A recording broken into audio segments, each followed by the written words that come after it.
Alright, so no intros today, but still follow me on Twitter and Instagram, BShootBrighty, and all my links, Linktree, and of course Reddit, in case the channel gets shut down or trying to destroyed or any of that copyright shit. Anyways, Pokemon news. I know, it's been forever since I absolutely talked about this freaking franchise from back in the day, let me tell you what. But I still wanted to talk about it because it has an old school OG nostalgia vibe in my sense, you know? It has an old school vibe with it because Ash Ketchem was literally dead freaking ass, my guy. The freaking face of the old school Pokemon anime, sometimes the manga series, not that much, till Gen 3, I think.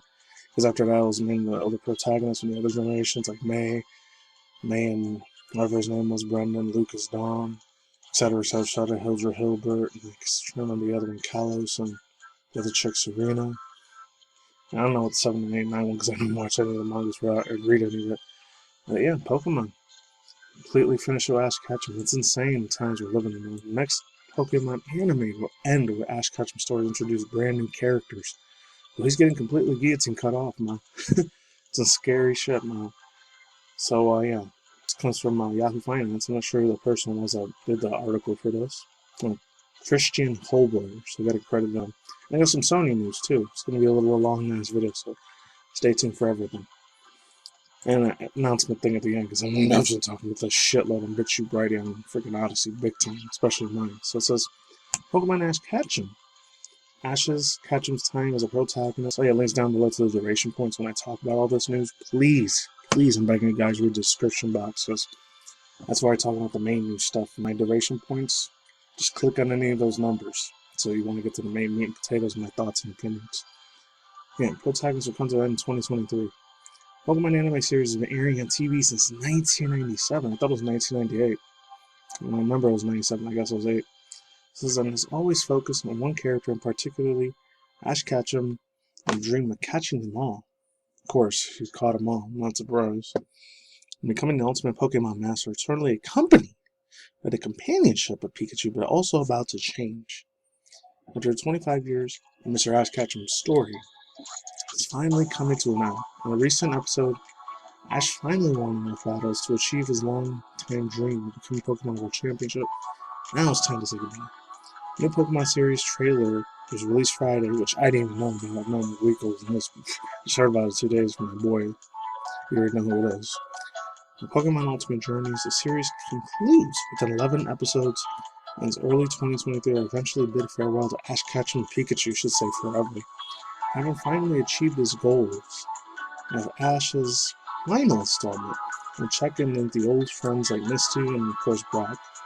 Vice Tracy wasn't in it. The viewers get a glimpse of what the future holds in Ash and Pikachu. The next,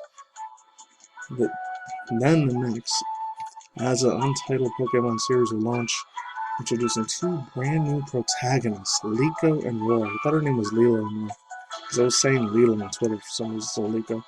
Viewers could see what they look like for the final moments of the new trailer. Also goes on to say the accompanying Pokemon Spigorito, Fuecoco, and Claxo, of course, Scarlet and Violet starters, they always intercede and intermingle with the freaking game when it comes to the anime. Started with Pokemon from the video games, Pokemon Scarlet and Pokemon Violet, of course. It's set in a new region in Paldea. We can only hope that Fido and the new Donut Pokemon will also make an appearance.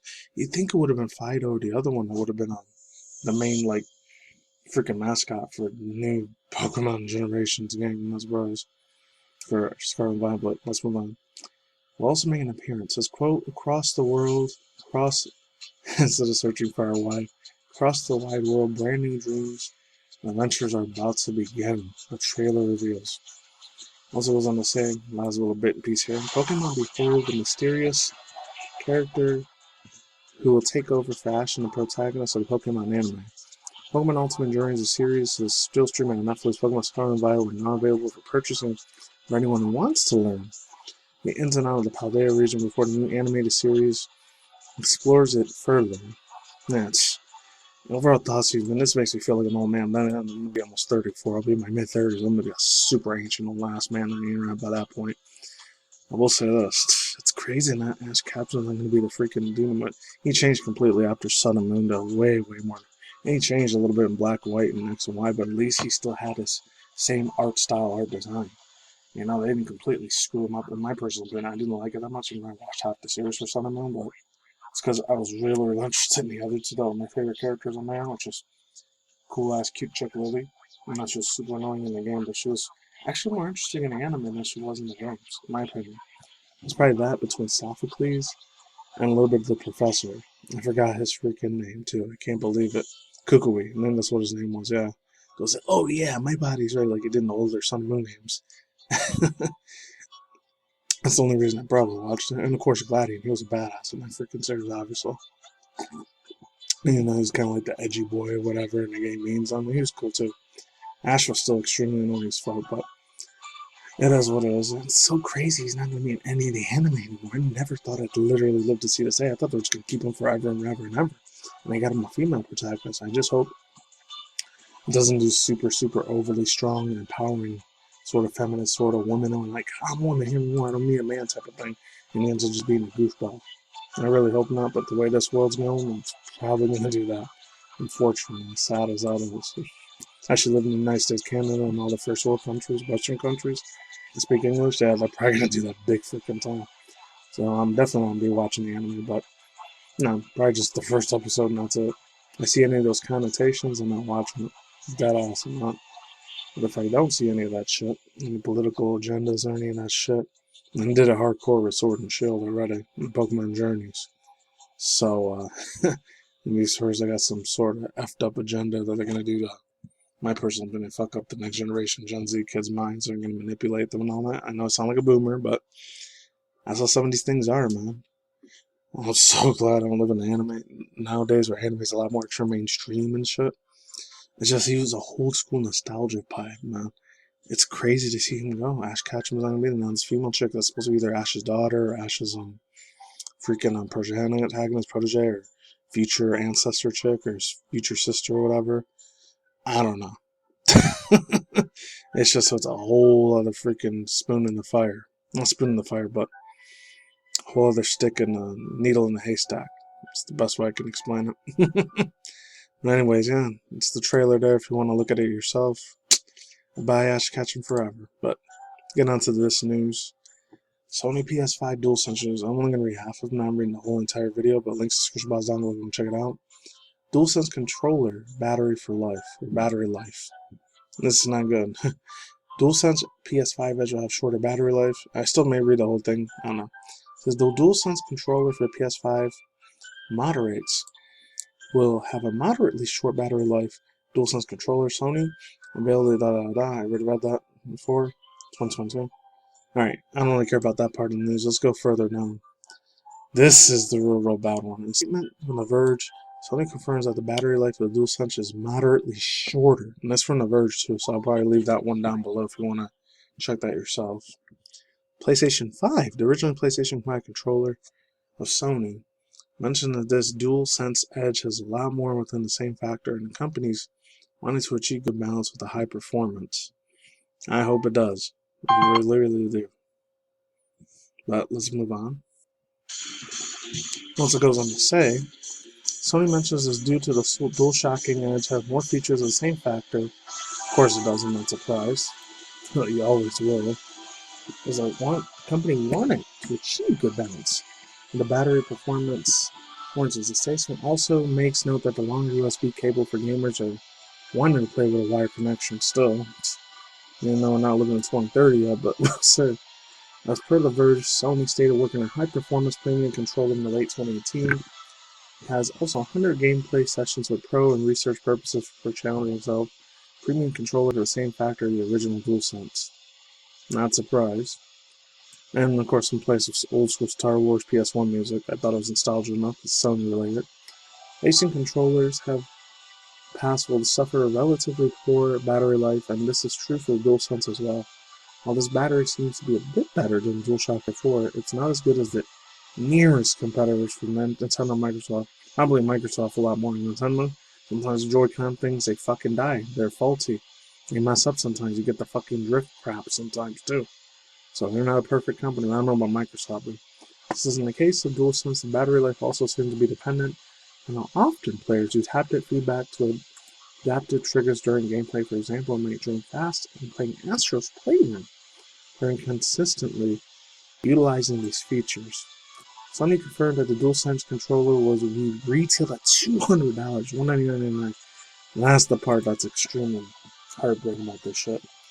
For the parts of the accessories, including this price, it costs slightly more than the Xbox Elite controller sells at $180. Microsoft, U.S. dollars if you guys live in America or Canada, Microsoft will also launch a cheaper version of the Elite controller called the Elite Core for $129. Okay, $30, $130, but it doesn't come with more of the accessories, requiring users to purchase a complete component pack for $60.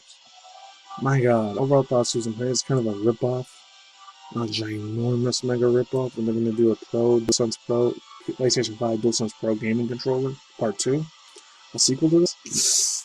$200, that's a little hefty price. Not everybody has $200+ to be spending, especially I'm not going to get too poured into this, especially in the economy, the economics, and all it is. Yeah, I know I'm sounding like a boomer, but sometimes I like to watch old shitty boomer news, occasionally, when I'm not doing YouTube stuff. And I know a lot of it's bullshit, freaking lies. I like watching the one on the internet a lot more. Like I watch my boy, Mr. Jacob, you know who, the Small Hat People. Or I watch RFB a little bit, or 7 Grains of Salt. All these other ones, even though someone get tinfoil hat. Theories, conspiring shit, you know? I don't buy into that crap. I don't believe every single one thing either, because none of you being divergent. Like, he believes in that whole flat disc, you know, sort of thing. I'm not even going to talk about that, or Tartarian shit, or freaking the Antarctica stuff. I don't believe in a lot of that shit. To me, that just sounds like, man, fake Final Fantasy mythical legends belief shit. I don't think that's real. I think that's freaking fake, in my opinion. So I don't believe every single little nook and cranny of the wide awake truth or alternative media community believes. I don't. There's certain stuff like when it comes to shit like the Bigfoot or the Yeti or, oh my god, the UFOs, UAPs, and anomalies and the humanoid shit, flying humanoid stuff. That shit's, for me, that's fantasy as a distraction, diversion. It's like when I see the politics. Speaking of politics, I'm not going to get too much into it, but the dude from you know what? It's hey you, it's a bird. Hey you, it's a cane. That country that's in a fucking WW-almost 3 with, you know, unfortunately Russia that's going in. That was some big, massive ass news there. I'm not going to talk too much about it. I'm going to talk about it on my, like I said, BitChute right on the Odyssey, especially Odyssey of Minds. Follow me on there. Mr. Zelensky, talking about him meeting with Sleepy Joe, aka Let's Go Brandon, if you want to call that, Mr. Bro, how do you say it? It's Bo Jiden, if any of you guys know, president of the USA. They met with him, they did their little handshake. To me personally, like I always say, the world's a stage, it's a BS world. Don't believe every single everything you say in mainstream media that you see. That's the reason I watch it sometimes. Isn't half of it's fake, half of it's real. In my personal opinion. Probably not going to be able to leave a link on it, but you guys can have to look at it in your own time. There's another one from something.gov there. 6 there's the Albany one, and then there's another one you could watch on Yahoo, and WRC, and NPR. There's one from NPR, but it says they will make an address to Congress from the it's a cane freaking dude, the one that's president over there. To my personal opinion, he's an actor. And that's it. Next is about down below, cards on the side. They're overcharging the hell out of this. Sony, what the hell is wrong with you? I will never get PS5 Pro now instead of regular PS5. That's it. Peace out, ladies and gentlemen, bros, and families. Fingers as always. Talk is Nicky Commodity. I'll see you and I see you guys today. Good night. And you yourself there, so you can make your content, a little bit of missions and mountains, switches and dramas, you want Muslims, and of course, and actually 2 seconds once in a while. This may be the last week I do videos, so this Friday or Saturday, the last 2 videos are probably going to post out, and that's it. If you still tuned in this video, thank you very much, and see you in 2023. That's it. Take it easy. Peace out. On the SoundCloud, let's goodbye. See you on the flip side. Stay tuned for more future anime mangas as well. Take it easy. Peace out. Just goodbye. Stay away from the pandemic, scandemic shit like the freaking poison, the hydrogels, the freaking nanobots, the jabs, the the fake cure. And that's it. I'm done here. See you soon. Take it easy. Stay safe. I'm out. Goodbye. Happy early Christmas. Happy New Year's Day.